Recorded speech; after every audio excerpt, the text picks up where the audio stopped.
ब्रह्मा गुरुर्विष्णु गुरुर्देवो महेश्वर गुरुर्साक्षात् परब्रह्म तस्मै श्री गुरुवे नमः। तस्मै श्री गुरुवे नमः। धीर धैर्य आत्मादि विज्ञानम मनो दोष औषधम परम। धीर धैर्यात्मादि विज्ञानम मनो दोषौषधम परम। दोषનું સ્થાન આશ્રય સ્થાન બે છે, એક શરીર મારી ને એક મન મારી।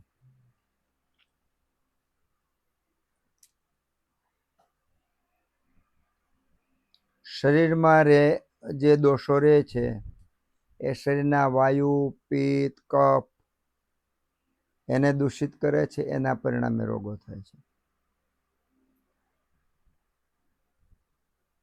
અને અહીંયા મનના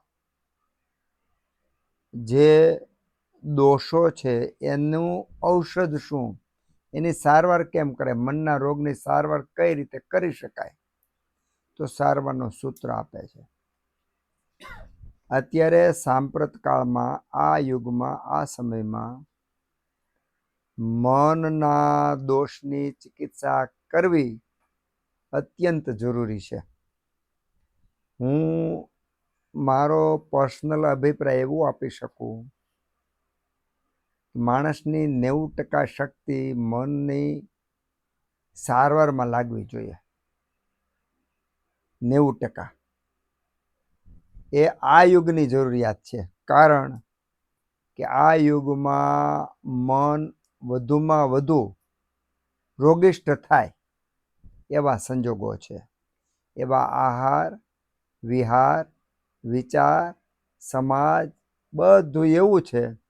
તમે ડુંગરા ઉપર ચડતા હોય તો એક તો હાઈટ હોય, હિમાલય જેવો હિલ હોય કે જ્યાં ઓક્સિજન ઓછું હોય, બરફ હોય ને એમાં તમે સ્લીપ થઈ જતા હોય, એ વખતે તમારા હાથમાં લાકડી ન હોય, પગમાં ખીલાવાળા જે બૂટ હોય એ ન હોય, અને તમારે ઉપર હિલ ચડવો હોય તો કેવી તકલીફ પડે।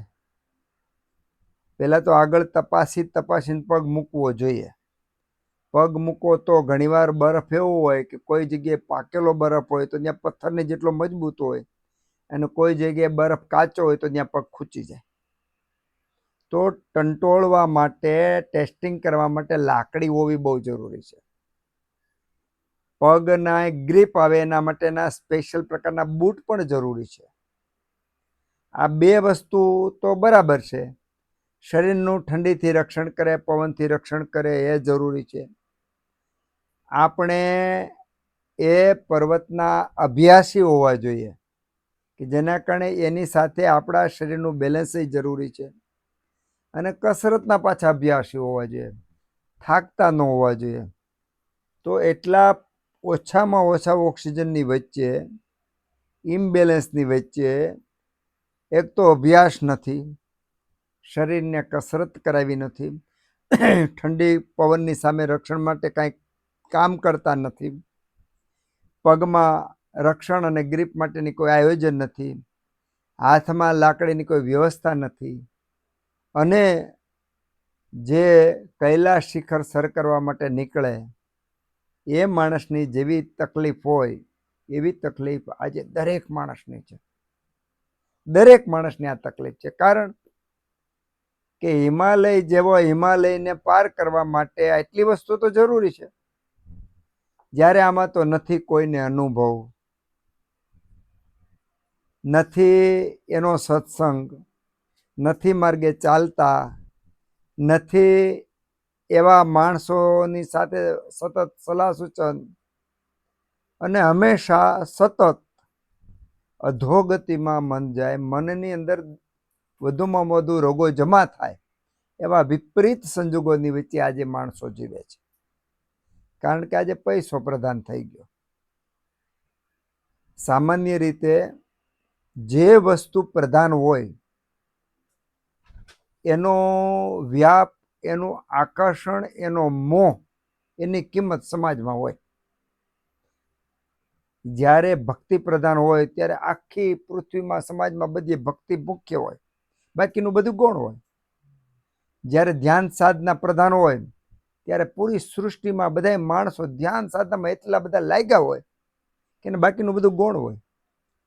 જ્યારે વિદ્યા પ્રધાન હોય ત્યારે વિદ્યા પ્રધાનમાં પૂરેપૂરા દરેક માણસો વિદ્યામાં એટલા રત થઈ ગયા હોય કે બાકીની વસ્તુ ગૌણ હોય. તમે બુદ્ધ વખતે જોઈ લો, તે વખતે હજારો માણસો, લાખો માણસો એક હારે સંન્યાસ લેતા હતા, કારણ કે એક માહોલ હતો, એક સમજ હતી કે ભાઈ આ જન્મમાં આપણે કલ્યાણ કરી લેવું. માણસમાં એક મગજમાં આવી ગયું, આ જન્મ આપણે કેમ કલ્યાણ કરી લેવું, કર્મના બંધનથી કેમ છૂટવું, એક જ અંદરથી હતું. એ જ હેતુ તો બાકી કોઈ હેતુ નહોતો જીવનનો. જ્યારે અત્યારે જીવન જીવવાનો હેતુ આર્થિક સંપત્તિ, સાધન, વૈભવ, સ્થૂળતા ઉપર આપણે ફોકસ થઈ ગયા છે. એના પરિણામે દરેક માણસો, પછી એ ભારત હોય તો ભલે, અમેરિકા હોય તો ભલે, ઓસ્ટ્રેલિયા હોય તો ભલે, નહીં તો ભારત તો આધ્યાત્મિક દેશ કહેવાય. ભારતમાં કોઈ દી આવા વાયુ આવે તો પણ આ માણસોને અસર થવી જ ન જોઈએ, કારણ કે એટલું ગળહુથીમાં ભરેલું છે. છતાંય આજે ભારતના માણસો ભૌતિકતા પાછળ ગાંડા થઈ ગયા, પોતાનો વારસો ભૂલી ગયા, આધ્યાત્મિક વારસો ભૂલી ગયા. એના કારણે આ યુગમાં ભારત જેવું ભારત પણ જો પૈસા પાછળ ગાંડું થતું હોય, અનીતિ, દુરાચાર, આ બધો વ્યાપ વધી ગયો હોય, તો એનો સીધો સાદો અર્થ એવો થયો કે જો ભારતમાં આ હોય તો બીજે તો હોય, બીજે કાંઈ નવી નવાઈ નથી. કારણ કે જનની ભારત છે. સંસ્કૃતિની, સંસ્કારની, શારીરિક ને માનસિક આરોગ્યની તમામ પ્રકારની જે વ્યવસ્થા કરોડો વર્ષો સુધી, કરોડો પેઢીઓ સુધી વારસો ખૂટે નહીં એવો લબોલબ ભરેલો હતો ભારતમાં. છતાં પણ કાળના પ્રભાવની થપાટથી આજે એ અસર દેખાય છે કે માણસ અર્થવ્યવસ્થા પાછળ ગાંડો થયો છે. એનો સીધો અર્થ એવો થાય કે મન રોગિષ્ઠ થાય એવા 100% બધા પરિબળો છે. મન તંદુરસ્ત થાય એવું એક પણ પરિબળ નથી. મન તંદુરસ્ત થાય એવા ઠેકાણા કયા કયા? તો કે નિશાળ, ધર્મગુરુ, વડીલો, સમાજના લીડરો. આ જગ્યા એવી છે કે જેમાં મન મજબૂત થાય, મન છે તંદુરસ્ત થાય. પણ અત્યારે આ યુગમાં સ્કૂલની અંદર જુઓ તો ન્યાય હરીફાય છે. સ્કૂલમાં કોઈ પણ વિદ્યાર્થીને પારંગત બનાવવામાં નથી આવતો, ક્લાર્ક બનાવવામાં આવે છે. બરાબર? તો એનો અર્થ મૌલિકતા તો વિકાસ પામતી નથી. બાળકની મૌલિકતા વિકાસ નથી પામતી. જે છે એ જ ભણવાનું, એમાં તમારું ક્રિએશન કાંઈ નહીં કરવાનું. તો તમારું ક્રિએશન ન કરો એટલે ત્યાં મનનો વિકાસ અટકો, ત્યાં મનની પાંખો કપાઈ ગઈ.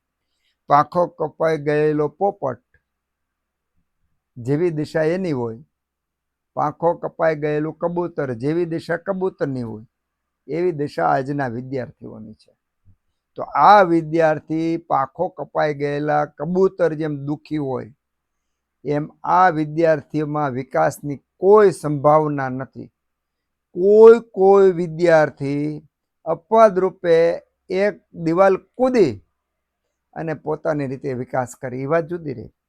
નહીતર તો આટલી બધી સ્કૂલો, આટલા શિક્ષકો, આટલી વ્યવસ્થા, અને આટલું બધું ગવર્મેન્ટનું બજેટ જો આટલું કામે લાગતું હોય તેના ફળ કેટલા મીઠા હોવા જોઈએ. ડોક્ટરો જે લોકો MBBS ભણે છે એ લોકો દર વર્ષે હોસ્ટેલમાં એકાદ આપઘાતનો ગળે ફાંસો ખાયેલના કેસ આવે છે. જે લોકો કલેક્ટર કક્ષાના હોય કે PI કક્ષાના હોય એ ઓફિસરો ગળા ફાંસો ખાય કે પોતાની રીતે સુસાઇડ કરે છે. તો એનો સીધો સાદો અર્થ એવો થયો કે આ જ્યાં મન તંદુરસ્ત થાય, જ્યાં મનની સારવાર કરવામાં આવે એ સ્થળો અત્યારે મનની ચિકિત્સા કરવા માટે પૂરતા નથી. એમાં કાંઈક ખૂટે છે. તો સ્કૂલની અંદર વિદ્યાર્થીની મૌલિકતા ગઈ, એનું માનસ તૂટ્યું, એની પર એક પ્રકારનો દબાવ ડાલવામાં આવ્યો.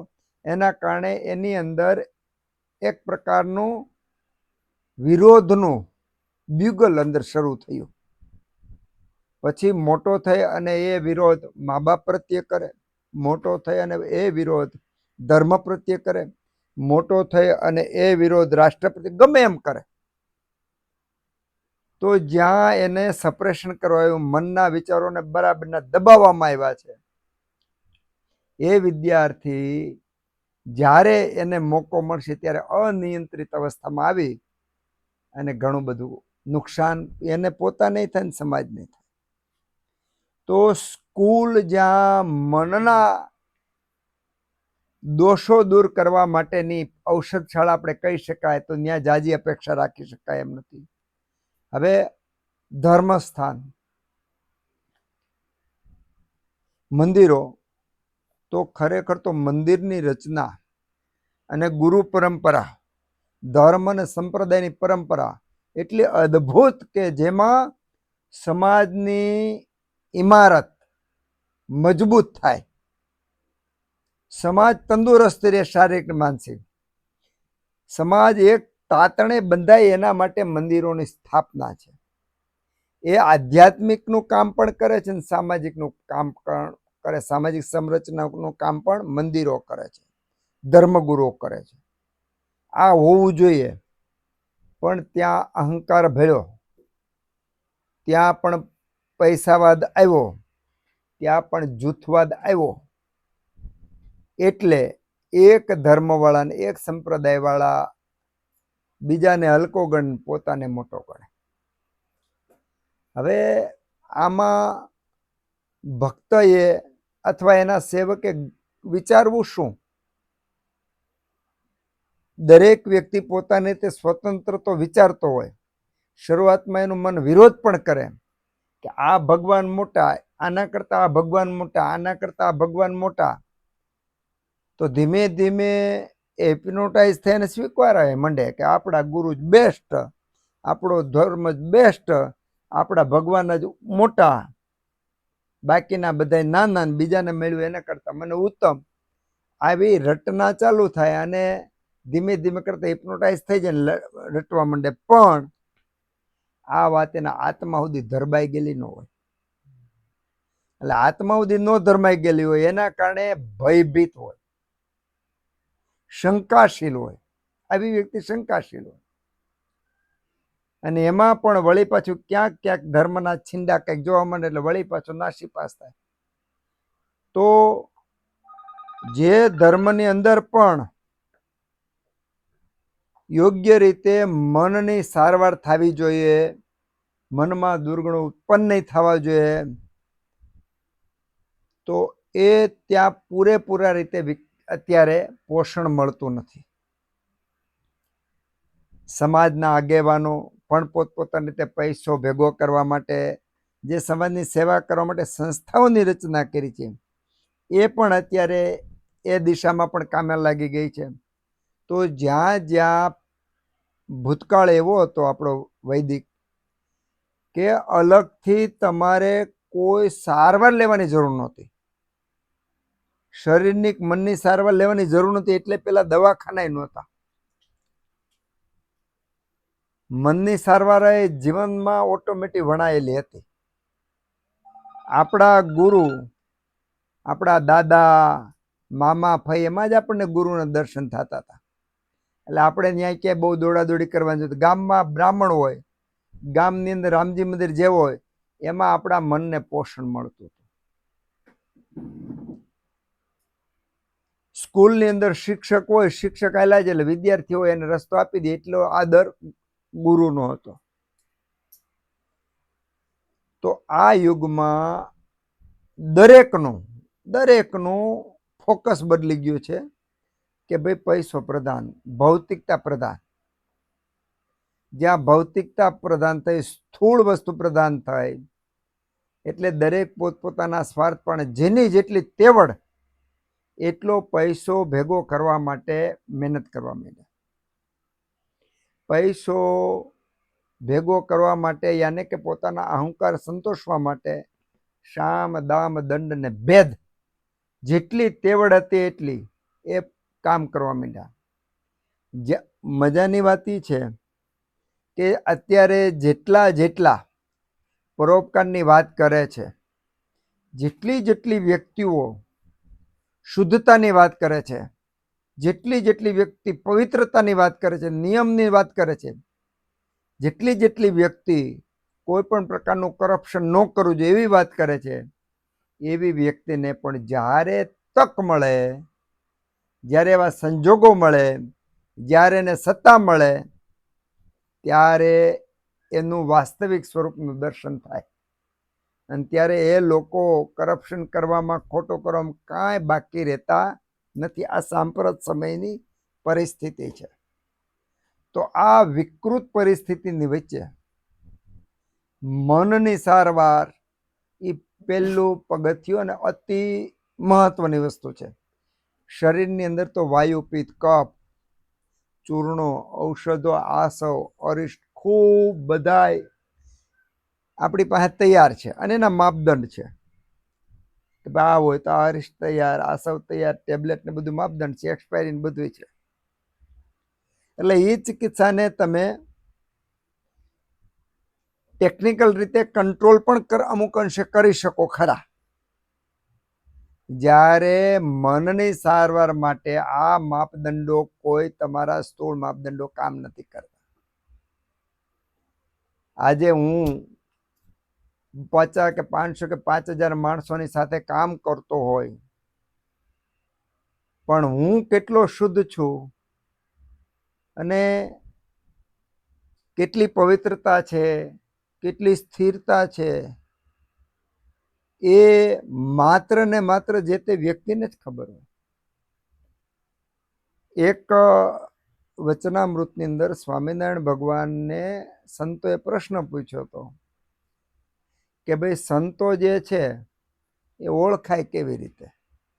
તો એમાં બહુ સરસ મજાની વાત કરી કે સાધુ ભેગો રાત્રિ દિવસ સતત રહીએ, ખાતા પીતા, સૂતા, બેઠા, ઉઠતા, સતત એની ભેગો રહીએ, ત્યારે સાધુના લક્ષણો ખબર પડે. બાકી તમે કલાક 2 કલાક એની પાસે જઈને પાછા છૂટા પડી જાવ તો સાધુના લક્ષણોની સાચી ખબર નહીં પડે. એમ અત્યારે મનની સારવાર કરવા માટે એવા સ્થાનો છે, નથી એવું નથી, પણ બહુ ઓછા છે. અને જે સ્થાનો સાચા અર્થમાં મનની સારવાર કરે છે, એવા સ્થાનો કરતા જે લોકો ગેરલાભ લેવા માટેના સ્થાનો બન્યા છે, એ લોકોની જાહેરાત, એ લોકોનો જાકમજોળ, એનું ડેકોરેશન એટલું બધું માણસોને અભિભૂત કરે એવું છે, જેના કારણે માણસો વધારે ખેંચાઈ જાય છે. તો આ યુગમાં વધુમાં વધુ માનસિક રોગો ઉત્પન્ન થાય એવી સંભાવનાઓ વધુ છે. હવે આની વચ્ચે આપણે શું કરવું? આપણા માટે, આપણે સમાજ માટે શું કરી શકાય, આટલું વિચારવાનું છે. ધૈર્ય આત્માદિ વિજ્ઞાનમ. હવે મનના રોગો દૂર કરવા હોય તો આ દવા. ધી એટલે બુદ્ધિ. ધી એટલે બુદ્ધિ, કે જે સારા સારનો વિવેક. આ વસ્તુ સાચી છે, આ વસ્તુ ખોટી છે, આ વસ્તુ કરાય, આ વસ્તુ ન કરાય, આ પાપ છે, આ પુણ્ય છે, આ કરવા યોગ્ય છે, આ કરવા યોગ્ય નથી, આ ખાવા યોગ્ય છે, આ ખાવા યોગ્ય નથી, આ વિચારવા યોગ્ય છે, આ વિચારવા યોગ્ય નથી. તો યોગ્ય અયોગ્યનો વિચાર કરવાની જે ક્ષમતા છે એ ધીમા છે, બુદ્ધિમાં છે. બુદ્ધિના ઘણા બધા ગુણો છે, એમાંનો એક ગુણ આ છે, એક ગુણ આ છે કે વિવેક બુદ્ધિ એમાં પ્રગટ થાય. અને વિવેક ક્યારે પ્રગટ થાય કે તમને એનું સમ્યક જ્ઞાન હોય તો વિવેક પ્રગટ થાય. હવે તમે ઘી શુદ્ધ છે, ચોખ્ખું છે એ જાણતા હોય તો બીજું ઘી શુદ્ધ છે કે શુદ્ધ નથી તમને ખબર પડે. પણ ઘીને તમે જાણતા જ ન હોય તો ઘી બીજું ઘી તમારી પાસે શુદ્ધ છે કે અશુદ્ધ છે તમને ખબર નહીં પડે. મધ કે દૂધ કે બધામાં જોવાનું. તો વિવેક ત્યારે પ્રગટ થાય કે જ્યારે આપણને એનું જ્ઞાન હોય. એના વગર વિવેક પ્રગટ ન થાય. તો આ કામ ધીનું છે, બુદ્ધિનું કામ છે. તો બુદ્ધિ સતત વિષયની અંદર ઊંડી ઉતરે, ચિંતન મનન કરે, અનુભવ ભૂતકાળના, વર્તમાન કાળના, આગમના બધા અનુભવ અને એના પરિણામે એ નક્કી કરે કે સાચું શું ખોટું શું, જ્ઞાન મેળવે અને પછી નક્કી કરે.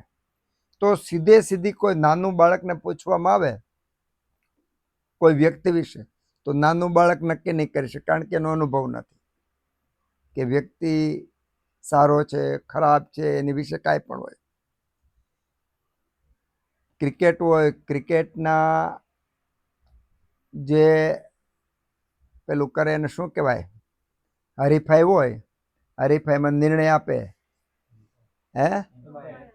એમ્પાયર છે અથવા જજ છે. તો અનુભવી હોય ને એ લોકો જ ચાલે જજમેન્ટ માટે. પરીક્ષા હોય, હરીફાઈ હોય તો અનુભવી હોય તો ચાલે. અને એ ક્ષેત્રનો પાછો અનુભવી હોવો જોઈએ, ગમે તે નહીં ચાલે. એમ આ ધ્યેય શબ્દ છે ને નાનો શબ્દ નથી. હવે ક્ષણે ક્ષણે આપણે ચોઈસ કરવાની છે, સિલેક્ટ કરવાનો, નિર્ણય કરવાનો છે. દરેક ક્ષણે નિર્ણય કરવાનો છે. ખાવું કે ન ખાવું, બોલવું કે ન બોલવું, વિચારવું કે ન વિચારવું, જવું કે ન જવું, ક્ષણે ક્ષણે નિર્ણય કરવાનો છે. ક્ષણે ક્ષણે નિર્ણય કરવાનો છે. ક્ષણે ક્ષણે વિષયો બદલાય છે, ક્ષણે ક્ષણે પરિસ્થિતિ બદલાય છે, ક્ષણે ક્ષણે વ્યક્તિઓ બદલાય છે. તો બદલાતી પરિસ્થિતિની સામે પણ આપણે નિર્ણયો ક્યારે લઈ શકીએ કે બધાય અનુભવમાંથી બધાના જ્ઞાન હોય ને ત્યારે આપણે વિવેક જાગ્યો કહેવાય. એમને વિવેક ન જાગે. એટલા માટે વિવેક તો જાગે કે સતત એની પર તમે ચિંતન કરો, ઊંડાણપૂર્વક ચિંતન કરો તો જ એનું જ્ઞાન થાય, બાકી જ્ઞાન ન થાય. ખાલી આપણે વિવેક શબ્દ બોલીએ અને આપણને ખબર પડી જાય ખરે કે ભાઈ એ મનના રોગો દૂર કરનાર છે તો એટલાથી મનના રોગો દૂર નથી થતા. જમતી વખતે તમને ભૂખ લાગી છે કે નથી લાગી એ નિર્ણય કરવો એ પણ ધીનું જ કામ છે. ખાવું કે ન ખાવું એ ધીનું કામ છે. થાળીમાં પડેલી વાનગીઓ કઈ કેટલી ખાવી ધીનું કામ છે. તો જેટલી વખત જ્યારે જ્યારે વિવેકે પોતાનો વિવેક ગુમાવ્યો, એમણે પસંદગી કરવામાં ભૂલ કરી તો દરેક વખતે દુઃખ પ્રાપ્ત થાય, અને પસંદગી કરવામાં યોગ્ય પસંદગી કરવામાં આવી તો દરેક વખતે સુખ પ્રાપ્ત થાય. મનની કરેલી વિવેકથી ચોઈસ પસંદગી એનો સીધો ફાયદો શરીરને છે યોગ્ય હોય તો, અને યોગ્ય ન હોય તો સીધો દંડ શરીરને થાય છે. ખાવું ન ખાવું નક્કી કોણ કરે છે? મન કરે છે, બુદ્ધિ કરે. બરાબર, નક્કી કોણ કરે? હવે તમને ભૂખ ન હોય અને ખાઈ લ્યો તો ભોગવે કોણ? શરીર ભોગવે. તો શરીરના વાયુ પિત્ત કફ વેગો ધાતુ પંચમહાભૂત એની ઉપર કામ કરવું બહુ હેલું, એની પર કામ કરવું હેલું, અને એના પરિણામો ધીમે ધીમે આવે, માપના આવે. જ્યારે મનના દોષથી ઉત્પન્ન થયેલી તકલીફો કે રોગો ત્યાં તમે માપ નહીં કાઢી શકો. એની અસર કેટલો સમય સુધી રહેશે અસર નહીં કરી શકો. એટલે શરીર કરતા મનના જે દોષો અંદર પ્રવેશ પામે છે એ પામવાની શક્યતા ખૂબ વધારે. તમે ખાલી વિચાર કરી લ્યો, આપણે દિવસમાં કેટલા નિર્ણયો લઈ લઈએ છીએ. હું તો એમ કહું કે આપણે આમાં બેઠા ને એમાં હું તમે કોઈ દિવસ દરમિયાન આપણે જે નિર્ણયો લઈએ છીએ એમાંથી 1% નિર્ણય લીધેલાની આપણને ખબર નથી. કરોડો નિર્ણયો એક દિવસમાં આપણે લઈએ છીએ. કરોડો નિર્ણય, એક ને કરોડો નિર્ણયો. કાન ખંજવાળવો એ નિર્ણય છે. માખી આડી આવીને આંખને વીંચી જવી એ નિર્ણય છે. થાક લાગવીને એક બાજુ શરીરને ઝુકાવવું એ નિર્ણય છે. શ્વાસ તમે દોડવા માંડ્યા, શ્વાસ વધઘટ લેવાનું ને એમાં ઊભું રહી જવાનું એ નિર્ણય છે. કસરત કરવી નિર્ણય છે. વહેલું ઉઠવું, વહેલું સૂવું, યોગ્ય ખાવું, યોગ્ય વાત કરવી, વિચારને ધીમો રાખવો, વિચારને વેગ આપવો, વિચારને ટ્રાન્સફર કરવો. તો એક નહીં, બે નહીં, લાખ નહીં, 10 લાખ નહીં, કરોડો નિર્ણયો 24 કલાકમાં આપણે લઈએ છીએ. એમાં નિર્ણયો લેતી વખતે આપણને આ નિર્ણય આપણે લીધું એમાં કેટલા નિર્ણયોમાં આપણે હાજર છીએ વિચાર કરો. આ એટલું અઘરું છે. આ ધારી એટલું હેલું નથી. ટકે શેર ભાંજી, ટકે શેર ખાજા, બધી ચીજ વેચાય ત્યાં એક ભાવે, અંધેરી નગરી ને ગંડુ રાજા. આપણી આ પરિસ્થિતિ આવી છે. એ રાજાને કાંઈ ન ખબર હોય રાજમાં શું હાલે છે. એની મેળે બધી ધક્કા કાઢી એમને રાજ હાલતું હોય, ધબધબાટી હાલતું ને એ રાજ ગમે ત્યારે ઊંધું વળી જાય ગમે એમ હાલે. એમ આ શરીરમાં સતત વ્યાપાર ચાલે છે. એ વ્યાપારમાં ક્યાં શું થાય આ રાજાને ખબર જ નથી. અને એના પરિણામે જેને દંડ મળવો જોઈએ એને ન મળે, જેને પ્રોત્સાહન મળવું જોઈએ એને દંડ મળે. અંધેરી નગરી ને ગંડુ રાજા.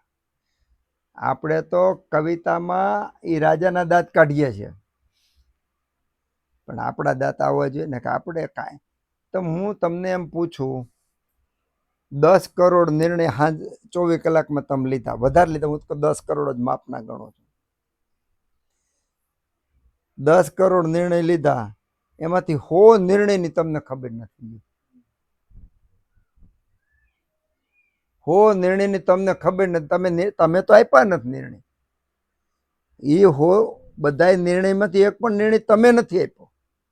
અને જે આપ્યો છે એ આપણે આપણી બુદ્ધિથી નથી આપ્યો પાછો.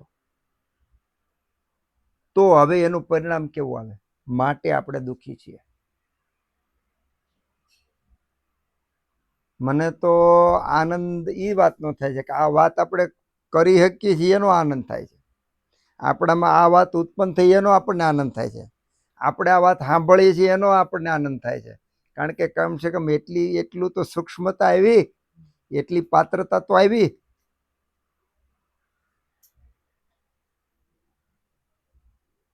સંડાસ જાવું ન જાવું સંકલ્પ થાય ત્યારે વિવેક હોવો જોઈએ. દોડવું ન દોડવું, બાળકને જોઈને તમને કૂદવાનું મન થાય કે ન થાય? થાય. કોઈક સરસ મજાનું બોલ ગીત ગાતું હોય તેને ભેગું ગાવાનું મન થાય. કોઈક સરસ મજાનું વાંસળી વગાડતો હોય તેની પાસેથી વાંસળી લઈને વગાડવાનું મન થાય. કૂતરું ભોતું પાણું લઈને મારવાનું મન થાય. થાય ને? સરસ મજાનું સરોવર હોય, બધા કૂદાકૂદ ધબાધબી કરતા હોય અને એવા નાતા હોય તે તમને કૂદવાનું મન થાય, પણ તરતા ન આવડતું હોય. પણ આખા દિવસમાં આખું મહાભારત જે 18 દિવસમાં થયું, 18 દિવસમાં મહાભારત થયું, એ આખો મહાભારતનો રોલ દરરોજ એક દિવસમાં પૂરો થાય છે આપણા શરીરમાં, દરરોજ એક દિવસમાં પૂરો થાય છે. હવે ખરેખર તો ટિકિટ લઈ અને ક્યાંય પિક્ચર જોવા જવાની જરૂર નથી. હું તો ચોપડા વાંચવાની જરૂર નથી. અંદર જો આ બધું વાંચવા માંડીએ ને તો અંદર જ ખૂબ મજા આવે. અંદર દાંત પણ એટલા બધા આવે કે આપણે મહામૂર્ખ છીએ આપણે, કે આ બધું કેમ ના લે છે આપણને કાંઈ ખબર નથી. અહો આશ્ચર્યની વાત એ છે કે આપણને આપણી જાતના હજી નાના જ લાગીએ છીએ. થઈ ગયા 20 વર્ષ, 30 વર્ષ, 50 વર્ષ, 60 વર્ષના થઈ ગયા. આપણી હવે વિચાર કરજો, આને બ્રહ્મ ન કહેવાય શું? આપણી આજુબાજુમાં આપણા દાદા ને એના બાપુજીની આયર મૃત્યુ પામીને વહી ગયા, આપણા દાદાની આયરવાળા વૈયા ગયા, આપણા બાપુજી વાળા જવા માંડ્યા, આપણે જોઈ જ છીએ.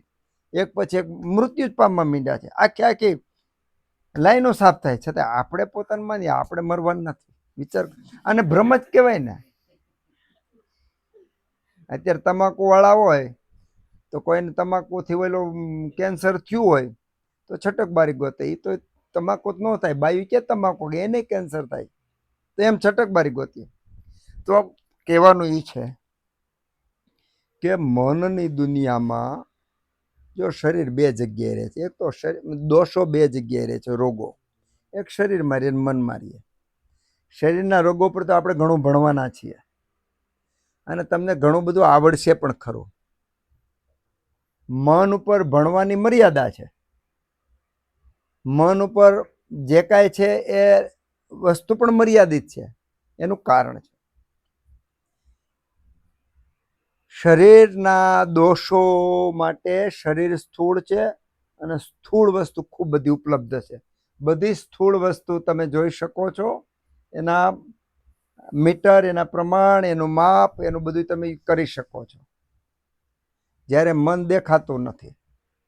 હવે દેખાતું નથી એની ઉપર કામ કરવાનું. પહેલાં તો એ અઘરું એટલે આપણે બીજાના મનની સારવાર કરવા. હવે આપણે આપણા મનને જાણતા નથી, બીજાની સારવાર કરવાની. હવે આપણે બોલો ટેકરો ચડી શકતા ન હોય પછી બીજા 10 જણાને મદદ કરી કેમ કરી શકીએ? એટલે હું તો એમ કહું આપણે બધા બહુ સિરિયસ ગંભીર થઈ જવું જોઈએ. હું તો એટલું ગંભીર થઈ જાઉં કે આપણી બહુ જવાબદારી છે. કારણ કે આપણને આ શીખવા મળ્યું. એટલે બહુ બિચારા બધાને તો આ વસ્તુની ખબર નથી. તો જેને ખબર છે, જેને જ્ઞાન છે એની જવાબદારી છે. જેને જ્ઞાન નથી એની જવાબદારી નથી.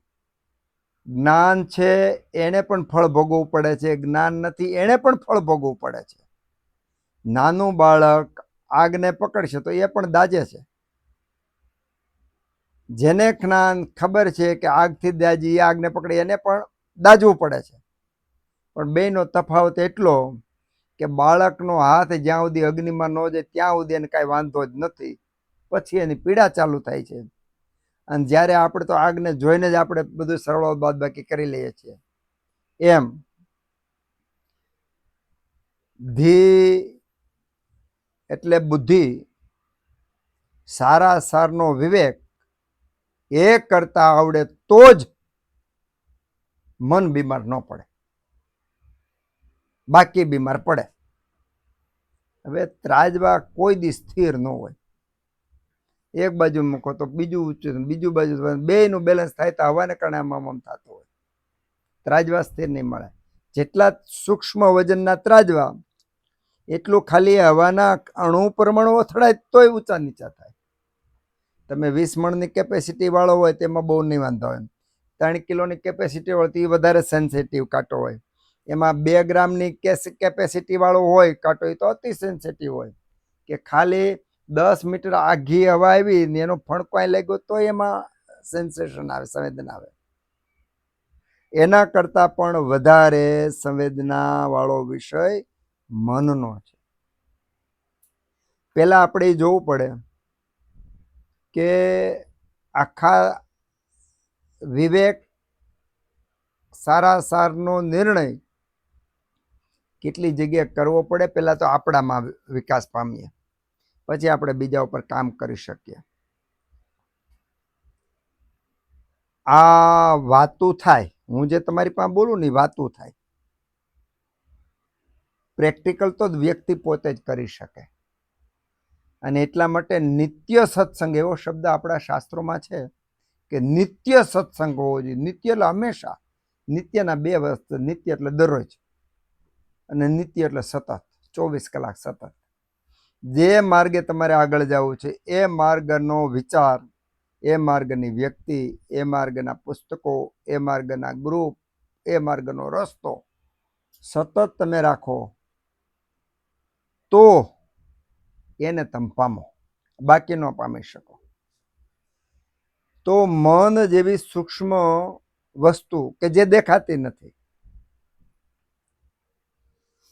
એક આપણે ઓલી રાત્રિમાં ઘણી વાર નથી કહેતા કે આ વાત રાત્રિએ કરશું ને આ વાત રાત્રિએ કરશું ને આ વાત રાત્રિએ કરશું, એવા ઘણા બધા આપણે વિષયો મૂક્યા. એમાંનો એક વિષય અત્યારે હું આ પાછો આપું છું તમને કે મન અને મનના ઘણા બધા ગુણો છે. કાંઈ ખાલી આ વિવેક ધી એક જ એવો ગુણ નથી, એવા ઘણા બધા મનના ગુણો છે.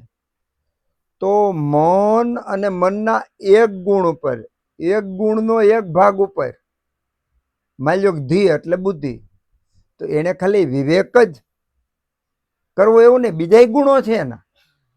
પણ ખાલી આની ઉપર જો આપણે ખરેખર ઊંડાણથી વિચાર કરીએ તો હું તેમ કહું 8-10 કલાક ઓછામાં ઓછી જોઈએ, તો આપણને સમજાય, બાકી ન સમજાય. એટલે તમને ખબર પડે કે આ જ્ઞાન મેળવવા માટે આ જિંદગી ટૂંકી પડે અને તોય આનો છેડો આવે નહીં. પણ મજા એ છે કે જેવી રીતે ગોપીઓને કૃષ્ણ ભગવાનની ભેગું એટલી મજા આવતી હતી કે હવે કોઈ એમ મને મોક્ષ દેવા આવે ને તો કે મારે કાંઈ વૈકુંઠમાં નથી આવવું, મને આ વંદરાવન બહુ સારો છે, એટલી મજા આવતી હતી. એટલી મજા જો આ વાતોમાં આવવા માંડે, આનંદ આવવા માંડે, તો હું એમ કહું આવી જેને અહીંયા સતત અખંડ આનંદ છે ને એના માટે આ મોક્ષ છે, એના માટે આ સ્વર્ગ છે. અને આટલી અદ્ભુત વાતો, આટલા અદ્ભુત જીવન, આટલા અદ્ભુત ગ્રંથો, ઋષિમુનિઓના આશીર્વાદ માં જો અહોભાવ ન થતો હોય તેના માટે નરક. એ જો આ આત્મા દુઃખી હોય તો મન ઉપર કામ કરવું હોય તો મનનો એક વિષય છે ધી. ધી એટલે બુદ્ધિ. બુદ્ધિના ઘણા બધા ગુણો છે, એમાંનો એક ગુણ છે વિવેક, નિર્ણય કરવાનો.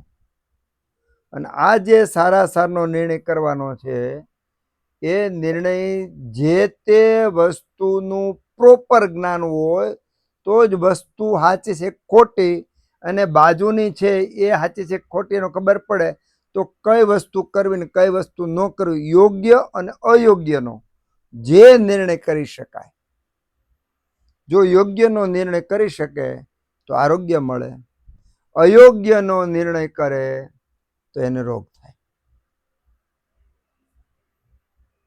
એના 2-4 દાખલા લઈ અને પછી આ વાતને આપણે આગળ વધારીએ. પહેલા તો આપણે ખાવું શબ્દ વાપરીએ, બોલીએ. પહેલા તો આપણને ભૂખ કોને કહેવાય ખબર નથી. જ્યારે ભોજનનો કાળ લખ્યો છે શાસ્ત્રમાં, આગળ તમે વાંચશો ને તો ભોજનનો કાળ લખ્યો કે ક્યારે જમવું. તો ભોજનના કાળ વખતે 1,00,000માંથી એક વ્યક્તિ ભોજનના કાળે જમતો નથી. એનો અર્થ એવો થયો કે જે કાળે ભોજન લેવું જોઈએ એ કાળે એ વ્યક્તિ ભોજન લે તો એ ભોજનના કાળનો એને ફાયદો થાય. બાકી ભોજન, એની સામગ્રી ને એમાં જે વિવેકને નિર્ણય કરવાની વાત જુદી રહી. તો ભોજનના કાળનો ફાયદો 1,00,000માંથી એકાદી વ્યક્તિને ક્યારેક થાય. એનો અર્થ એવો થયો કે આપણે બધા અયોગ્ય કાળમાં ભોજન કરીએ છીએ. અયોગ્ય કાળમાં ભોજન કરીએ અને બાકીના તમે એની સામગ્રી જુઓ તો પછી ભોજનને કારણે જે ફાયદો શરીરને થવો જોઈએ, મનને થવો જોઈએ, એ ન થાય, વિકૃત થાય. બહુ દેખીતી વાત છે. એમ મનના જે વિષયો છે એમાં આપણે ભોજનને યોગ્ય રીતે યોગ્ય સમયે ન્યાય આપી શકતા નથી. નહીંતર ભોજન તો સંવેદનાશીલ, આપણો પ્રિય વસ્તુ વિષય છે. આપણી જિંદગીના ખૂબ બધા વિષયો છે. ખાવું, પીવું, સૂવું, બેસવું, ઉઠવું, પછી વ્યવહાર વધારો, બહુ બધા વિષયો છે આપણા, બહુ બધા વિષયો છે. એમાંનો આ એક વિષય ખાવું. આપણું ફોકસ ખાવામાં છે. ખાવામાં પણ નથી તો યોગ્ય કાળમાં ખાતા, નથી યોગ્ય રીતે ખાતા, નથી યોગ્ય વસ્તુ ખાતા, કાંઈ યોગ્ય નથી. પછી તો રોગ ન આવે તો આવે શું?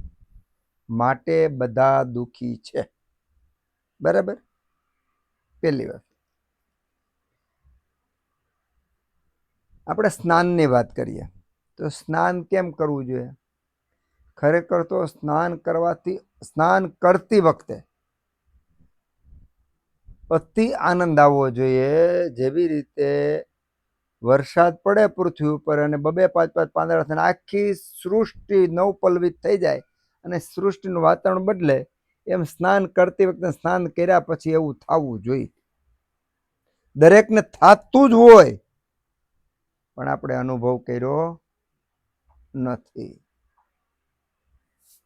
તો આ વાત એવી રહી કે જ્યારે જે ઘટના જે વખતે ઘટે છે એ ઘટનાને આપણે કેટલા હદ સુધી આપણે જોઈ શકીએ છીએ, પામી શકીએ છીએ. એ જ રીતનું ઊંઘવાની વાત જુઓ. ઊંઘવાનો કાળ અને ઊંઘવાની રીત અને ઊંઘવાની એક એમ કહી શકાય કે આપણી નિયમિતતા. તો ઊંઘવાનો કાળ કયો? તો શાસ્ત્રમાં તો જે બતાવ્યું છે વહેલું સૂવું બધું બતાવ્યું છે. પછી ઊંઘવું કઈ રીતે? આડા પડી જાય એટલે ઊંઘાઈ જાય એવું થઈ ગયું? એવું નથી. આપણે રાત્રે 9 વાગે સૂતા અને સવારે 5 વાગ્યા સુધી સૂતા, તો આ સમય દરમિયાન કઈ આપણી ઊંઘ નથી હોતી. મજાની વાત એ છે કે વિવેક કોને કહેવાય? ધી ક્યાં કામ કરે કે આપણે જે આમાં 5 ને 3 8 કલાક પથારીમાં સૂતા છીએ, તો 8 કલાક કાંઈ કોઈ પણ વ્યક્તિને 8 કલાક ઊંઘ ન આવે. 8 કલાક ન સૂતા હોય, પડ્યા હોય, સૂતા ન હોય. તો એમાં પછી 2-3 અવસ્થા આવે. એક તો નિંદ્રા, પછી સુષુપ્તિ અને જાગૃત. આપણે સૂતા હોય તો એક તો ઊંઘમાં હોય એટલે આપણને આપણા શરીરનું કાંઈ ભાન ન હોય. આ એક અવસ્થા. બીજી અવસ્થા આવે કે જેમાં થોડું ઘણું ભાન હોય પણ આપણા કંટ્રોલમાં ન હોય. ત્રીજી અવસ્થા આપણને ખબર હોય. ત્રણે ત્રણ અવસ્થામાં આપણે માત્ર ને માત્ર સમયનો બગાડ કરીએ છીએ, ઊંઘતા જ નથી. આપણે ઊંઘતા નથી, ઊંઘતા આવડતું નથી, એટલે દિવસ સારો નથી જતો, એટલે આપણે સુખી નથી. કેટલું શીખવું પડશે? વિચાર તો કરી લે, આપણે કેટલું શીખવું પડશે. એ 3 અવસ્થાની જરાક વાત શોર્ટમાં વાત કરી દઉં. પેલા તો રાયતું કાઢજો તમે આ બધી વાતો પૂરી કરવા હાટું. હા, ખરેખર આ રાયતું કાઢો તો આ બધું આમાં વિભાગ થાય ને સમજાય. આ 3 અવસ્થા છે, એમાં આપણે નિંદ્રા અવસ્થા જોઈએ. નહીં, પેલા જાગૃતથી ચાલુ કરીએ, નહીં તો નિંદ્રામાં તો પછી હાલો જાગૃત. જ્યારે આપણે સૂતા છીએ બધું ખબર છે આપણને. સૂતા છીએ, ગરમી થાય છે, ઊંઘ નથી આવતી, ઘૂંટણ દુખે છે, કમર દુખે છે, પડખા ફેરવીએ છીએ, આમ તેમ મથીએ છીએ. બરાબર? તમે અડધી કલાક કે 2 કલાક 3 કલાક રાત્રે આમ આ રીતે પસાર કરો છો. બરાબર? તો આ પસાર કરો છો તે સમય આપણે બગાડ્યો કે ન બગાડ્યો? એમાં કર્યું શું આપણે? સમય બગાડ્યો. તો આપણા જેવું મૂર્ખ કોણ? તો આમુને તમે આપણે બધા મહામૂર્ખ છીએ.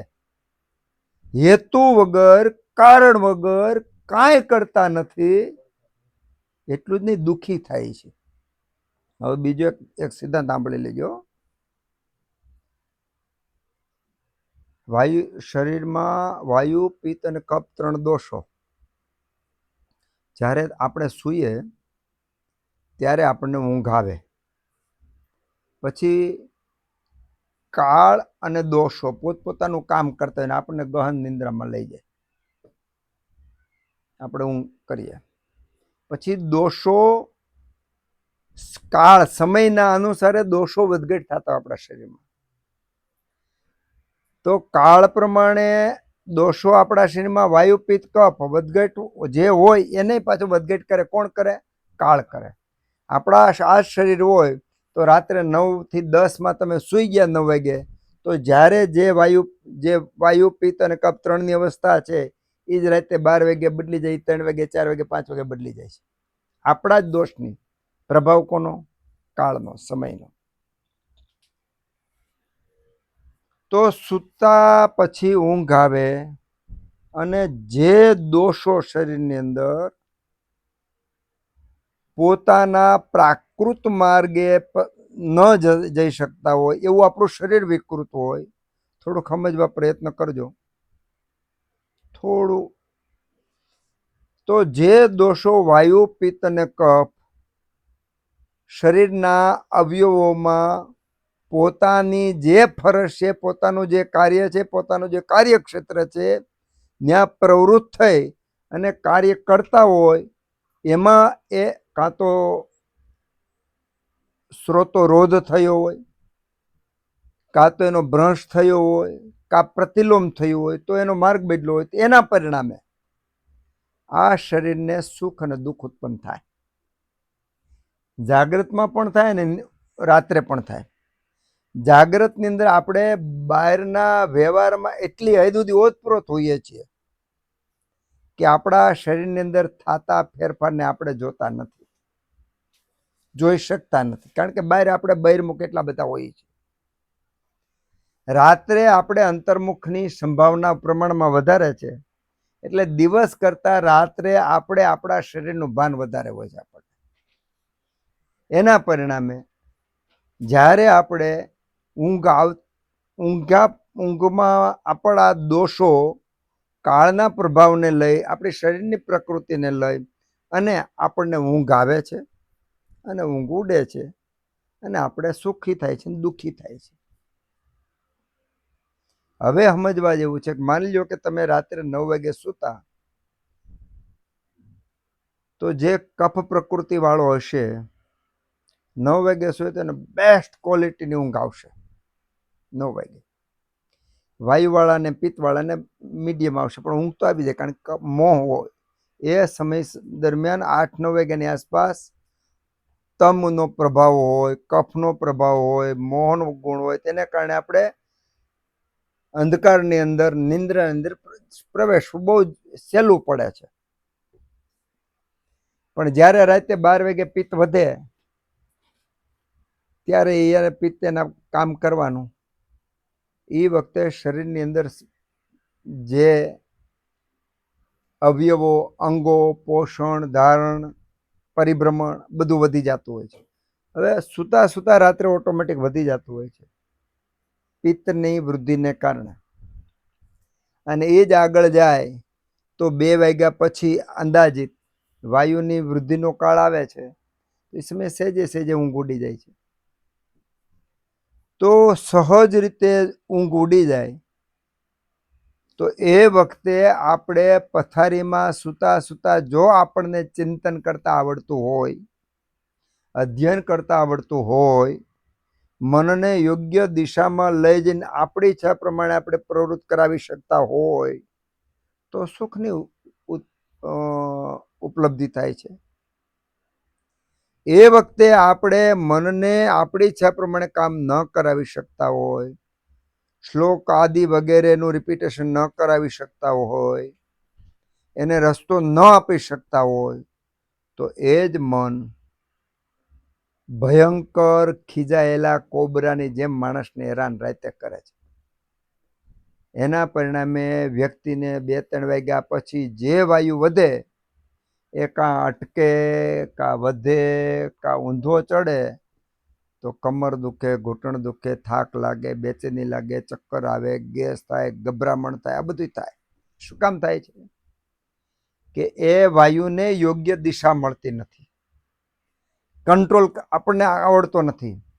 જો આપણને સૂતા સૂતા કંટ્રોલ કરતા આવડતું તો બેસ્ટ, ન આવડતું હોય તો પથારીમાં બેઠો થઈ જવાનું,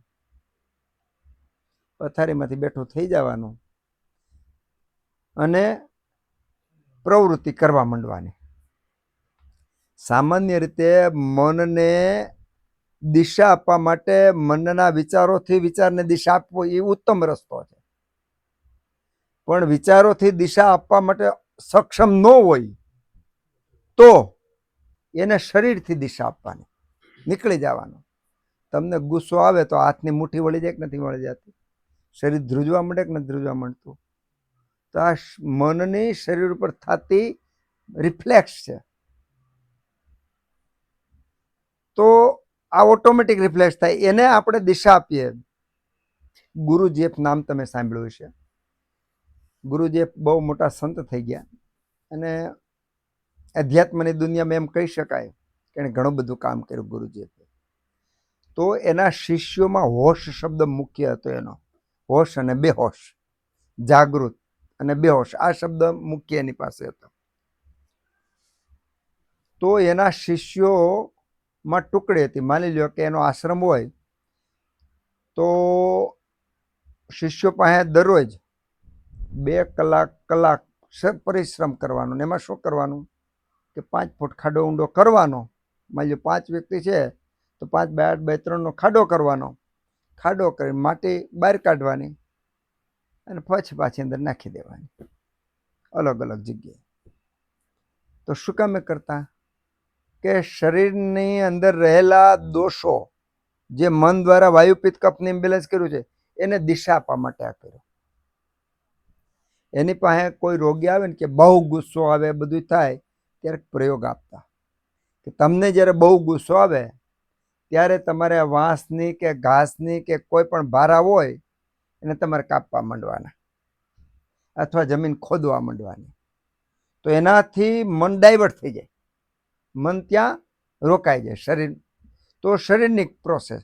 તો રાત્રે ઊંઘ ઉડે તો પથારીમાં આપણને સૂતા આવડતું ન હોય તો ઊભું થઈ જવાનું, ફિઝિકલ વર્ક કરવા માંડવાનું. ફિઝિકલ વર્ક કરશો એટલે પછી મન એમાં પરોવાઈ જાય. તો કહેવાનું એ છે કે જાગ્રત અવસ્થામાં પણ આપણને પડ્યું રહેતા આવડતું નથી. પથારીમાં 2 કલાક તમને એમ કે ભાઈ કાંઈ એમને ઉતારી, શું કરો તમે? કરો શું? ખરેખર તો એ બહુ, હું તમને એમ કહું કે આમ આપણા માટે ઉત્તમમાં ઉત્તમ કાળ હોય તો રાત્રિ. કારણ કે રાત્રિમાં તમે ધારો એટલું ચિંતન મનન ઊંડા એટલા તમે ઉતરી શકો ને કે હું તમને જે વાત કરું છું એના કરતા અનંત ગણા ઊંડા તમે તમારી રીતે રસ્તા દ્વારા વિચારી શકો. અને એનો આનંદ પણ ખૂબ છે, બહુ સુખ છે. તમે કલ્પનામાં પરીઓને આકાશમાં ઉડતા જોયા હશે, કલ્પનામાં ખૂબ બધું કર્યું છે, બધા બહુ બધા સુખી માણસોને તમે કલ્પના કરી છે. એના કરતા અનંત ગણું સુખ આપણને રાત્રે મળી શકે એવી સંભાવના છે. હું ને તમે દુઃખી એટલે છે કે જાગૃત અવસ્થામાં રાત્રે સૂતા હોય ત્યારે આપણને સમય પસાર કરતા આવડતું નથી. કારણ કે આપણે પાસે વિવેક નથી. વિવેક એટલે નથી કે મનનું વિજ્ઞાન આપણે નથી જાણ્યું. જો વિજ્ઞાન જાણ્યું હોય તો આપણે મનને કંટ્રોલ કરી શક્યા હોય. હવે વિવેક શબ્દ, આ ધી શબ્દ છે કેટલો ઊંડો છે. એમાં ધીના ઘણા ગુણોમાં એક ગુણ ખાલી વિવેક ઉપર જ આપણે વાત કરીએ છીએ, વિવેક ઉપર જ. તો એ થયું જાગૃત અવસ્થાની વાત. ચાલો એટલાથી તમને ઘણું બધું સમજાય જાય એવું માનું છું. પછી સુષુપ્ત અવસ્થાની વાત છે કે સુષુપ્ત અવસ્થામાં ના તો ઊંઘતા હોય ના તો જાગતા હોય, બરાબર, એવી અવસ્થામાં હોય. હવે એ અવસ્થાની અંદર પણ આપણે શું કરી શકીએ? શું કરીએ છીએ? સમય બગાડવા સિવાય કાંઈ કરતા નથી. પછી આવી નિંદ્રા અવસ્થા. નિંદ્રા અવસ્થાની અંદર આપણે જ્યારે સૂતા હોઈએ છીએ ત્યારે અને પછી 2 કે 5 કલાક પછી ઊંઘ ઉડે ત્યારે વચ્ચેના કાળનું આપણને કાંઈ ભાન નથી. ખરેખર તો જો આ અભ્યાસ કરીએ ને આપણે અત્યારે આપણે જે વાતો કરીએ છીએ એનો જો અભ્યાસ કરીએ તો ઊંઘમાં પણ આપણે માની લો કોઈ વ્યક્તિ ઊંઘતો હોય તો આપણે કેમ જોઈએ છીએ? જોઈ શકીએ ને, એ ઊંઘે છે તો એ ઊંઘે છે એનો લાભ એને મળે છે. એમ આપણે ઊંઘમાં પણ આપણે આપણી ઊંઘની અવસ્થાને આપણે જોઈ શકીએ એવી સંભાવના છે. પણ હું ને તમે બધાય આપણે બેહોશ છીએ. તે બેહોશીને કારણે આપણે એ ઊંઘ વખતની અવસ્થાનો પણ લાભ લેતા નથી. એ સમય બગાડીએ, સુષુપ્ત અવસ્થાનો સમય બગાડીએ, જાગ્રત અવસ્થાનો સમય બગાડીએ. પરિણામે સવારે જે એનર્જી, જે તાજગી, જે શક્તિ, જે સ્ફૂર્તિ, જે બળ, બુદ્ધિ, જે મળતું ને તમે વિચાર કરી લો, યુદ્ધની અંદર યોદ્ધાઓ કપાણા હોય, થાક્યા હોય, તૂટ્યા હોય, બધું કર્યું હોય અને એક તો મોડા હોય, કારણ કે યુદ્ધ કર્યા પછી કેટલી મિટિંગો, કેટલી વાતોના અંતે થાય, નિર્ણયો થાય ને હવારે આખી વ્યૂહરચના થાય. એ બધું થાય અને 2-5 કલાક જ ઊંઘવા મળતું અને 2-5 કલાકમાં હવારે પાછા જે ઉઠે એટલે જાણે કે નવા પહેલા દિવસે લડતા ને એટલી તાકાત સ્ફૂર્તિ આવી તો ક્યાંથી આવી? એને હુંતા આવડતું હતું. હાવ સ્પષ્ટ વાત એને રાત્રિ કેમ પસાર કરવી એટલું આવડતું હતું. તો આપણો વિષય ત્યાંથી અત્યારે નીકળ્યો છે કે વિવેક શું કરવું શું ન કરવું, એ વિવેક જો આપણને આવડી જાય ને તો મનના જે સારવાર કરવાના જે ઔષધો છે એમાંથી એક ઔષધ ઉપર આપણે માસ્ટરી મેળવાય છે. વિવેક આપણને યોગ્ય અને અયોગ્યનો નિર્ણય કરતા આવડવું જોઈએ. આટલી વાત ઉપરથી આપણને એક દિશા મળી કે આપણે આ દિશામાં કામ કરવું જોઈએ અને આપણે કામ કરીશું. જેટલું કામ કરશે એટલો એને ફાયદો થાય. પછી ધૈર્ય એટલે ધીરજ.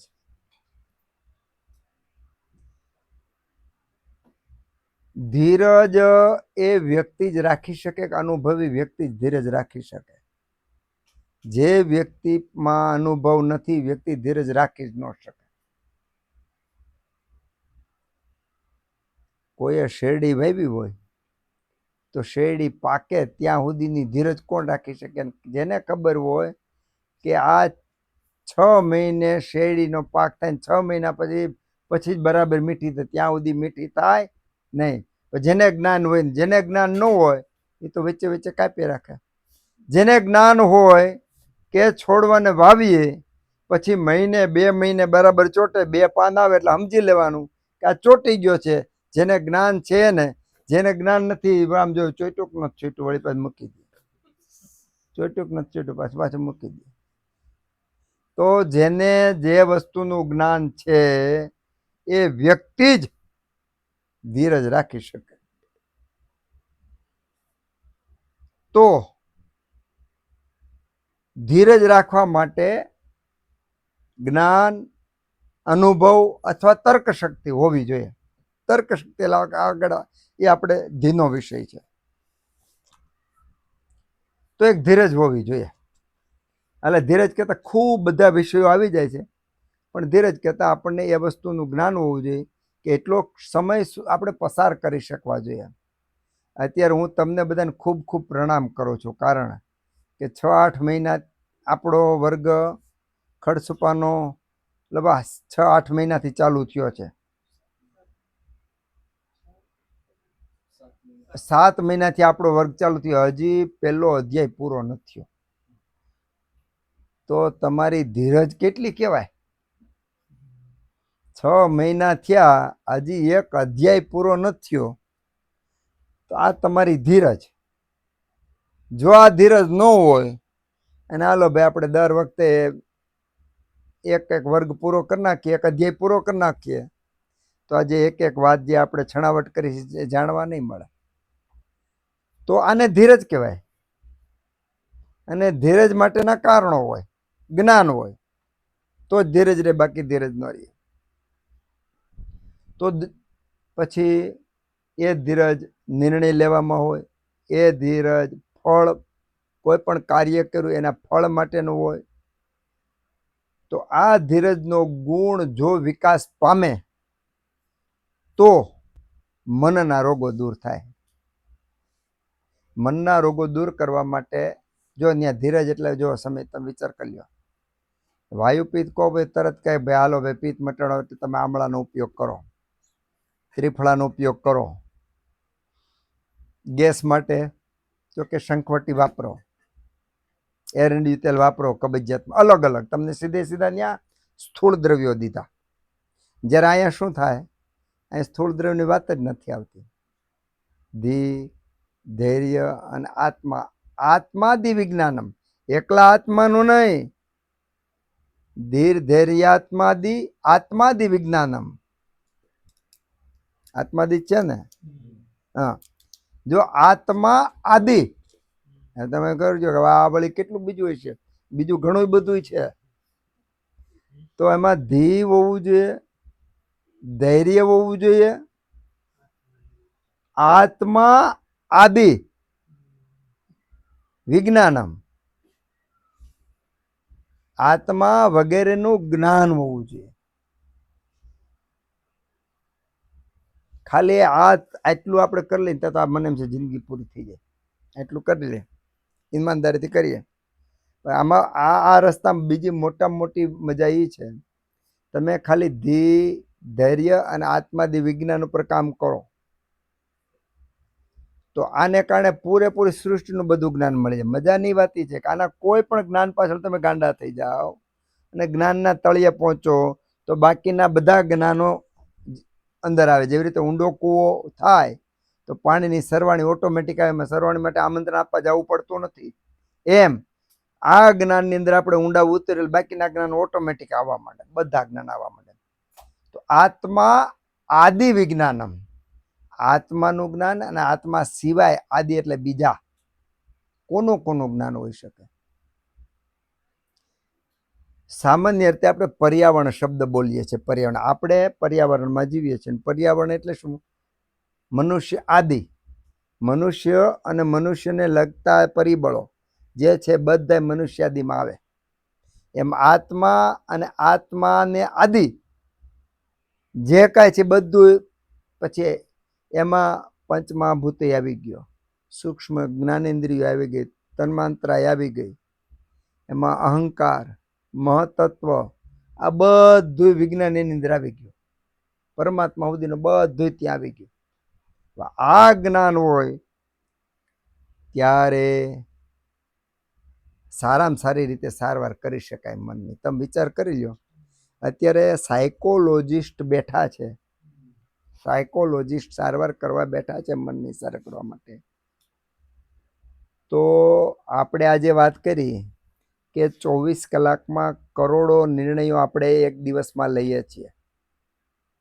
તો એ સાયકોલોજિસ્ટ પોતાના શરીરને મનમાં ઘટતા કેટલા નિર્ણયોથી જાણ છે. જો જાણ હોય તો જ સાયકોલોજિસ્ટ સારો અને સાચી રીતે સારવાર કરી શકે. પણ નથી એટલે કરી શકતા કે એને દવાનો આધાર લેવો પડે છે, કારણ કે પોતે યાત્રા નથી કરી. પછી ધીરજ. ધીરજ શબ્દને પણ આમ જો સમજવા જઈએ તો ઘણું બધું છે, પણ આપણે ધીરજને આ જ સમજી લઈએ. અને આત્મા વગેરેનું જ્ઞાન. હવે આત્માનું જ્ઞાન મેળવવા માટે આ આત્માએ અનેક જન્મથી પ્રયત્ન કરેલો હોવો જોઈએ. એવા વાતાવરણ, એવા ગુરુ, એવા સાધનાઓ, એવા શરીરો, એમાંથી પસાર થયેલો આત્મા જ શુદ્ધ રીતે પોતાનું જ્ઞાન અને પોતાના પરિબળોનું આજુબાજુનું જ્ઞાન એને હોઈ શકે. આ વ્યક્તિ સારામાં સારો સાયકોલોજિસ્ટ બની શકે. બાકી હું ને તમે આવીને બેસી જાય, હાલો ભાઈ આપણે મનની સારવાર કરવા માંડીએ, તો એ સારવાર નથી. જેવી રીતે આપણે અગાઉ વાત થઈ હતી કે જે પ્રોપર સારું નિદાન ન કરી શકે, તો સારું નિદાન ન કરી શકે, સારી સારવાર ન કરી શકે, તો જે સારી સારવાર યોગ્ય અને સાચી સારવાર નથી કરતો, ઊંધી સારવાર કરે છે, તો એ દર્દીને બહુ નુકસાન કરે છે અને દર્દીને કરેલા નુકસાનના ફળ રૂપે એ વૈદ પોતે અધોગતિને પામે છે. આ શરીરની સારવારની આપણે વાત કરી. મનની સારવારની વાત કરીએ તો મનની સારવારમાં વૈદ્ય આવી જાય, ધર્મગુરુ પણ આવી જાય, માતા પિતા પણ આવી જાય, કે જેની ઉપર જીવને વિશ્વાસ છે અહીંયા મારી સારવાર થઈ રહી છે અથવા સારવાર કરાઈ રહી છે, એવા બધા પરિબળો એમાં આવી ગયા. તો આ બધા પરિબળો આત્માદી વિજ્ઞાનથી જો જ્ઞાન ન હોય અને એ લોકો બાળકની સારવાર કરતા હોય, વ્યક્તિની સારવાર કરતા હોય, તો એ સારવાર ખોટી થવાની. એના પરિણામે દુઃખ ઉત્પન્ન જે તે વ્યક્તિને થવાનું, સારવાર કરનાર વ્યક્તિને પણ રિફ્લેક્સ રૂપે દુઃખ આવવાના છે. માટે અત્યારે નથી તો દર્દી સુખી, નથી દર્દીની સારવાર કરનાર વ્યક્તિ સુખી. સમાજનું માળખું જ આખું એવું છે કે જે આ માળખામાં આને બંધ બેસતું માપ પરિમાણ ક્યાંય મળતું નથી. પોતે પોતાના વિચારને જોઈ શકતો ન હોય અને મહાજ્ઞાની તરીકેની પૂજા થતી હોય, એની પાસેથી સાધકો કે સેવકો કોઈ અપેક્ષા રાખી ન શકે, છતાંય એ લોકો બિચારા નાના જીવજંતુ જેવા છે. જેમ દીવો ટમટમતો હોય કેમ બધા ત્યાં જાય અને જીવાય ત્યાં મૃત્યુ પામે. તો ધીર ધૈર્યાત્માદિ વિજ્ઞાનમ મનો દોષ ઔષધમ પરમ. મનના દોષનું ઉત્તમમાં ઉત્તમ ઔષધ આ છે, ઉત્તમમાં ઉત્તમ ઔષધ આ છે. બાકીના ઘણા બધા ઔષધો છે, ઘણા બધી એની રીતો છે, એ આવશે, પણ ઉત્તમ ઔષધ આ 3: ધી યોગ્યનો નિર્ણય ફાટ દેખાનો લેવાઈ જવો જોઈએ, પછી ધીરજ અને આત્મા વગેરેનું જ્ઞાન. આટલું જો માણસને હોય તો એના મનના રોગોની સારવાર કરી શકે. આ આપણને મનના થતા રોગો અને એની સારવાર એનો આપણને અંગુલી નિર્દેશ કર્યો છે.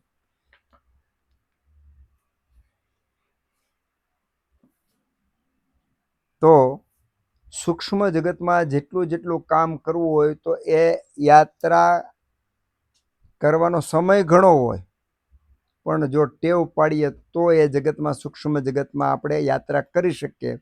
નહીતર બ્રહ્મમાં રહે કે આપણે અડધી કલાક એક વિચાર પાછળ અડધી કલાક આપણે પસાર કરી, તો અડધી કલાકમાં આપણી ઈચ્છા પ્રમાણે મન કેટલું ચાલ્યું, પણ ત્યાં ભ્રમ ઊભો એ થાય કે આપણને એમ થાય કે આપણી ઈચ્છા પ્રમાણે મન ચાલે છે, પણ મન પોતાના વિષયો ભ્રામક ઊભા કરી તમને વેમમાં નાખી અને મન પોતાની રીતે કામ કરે.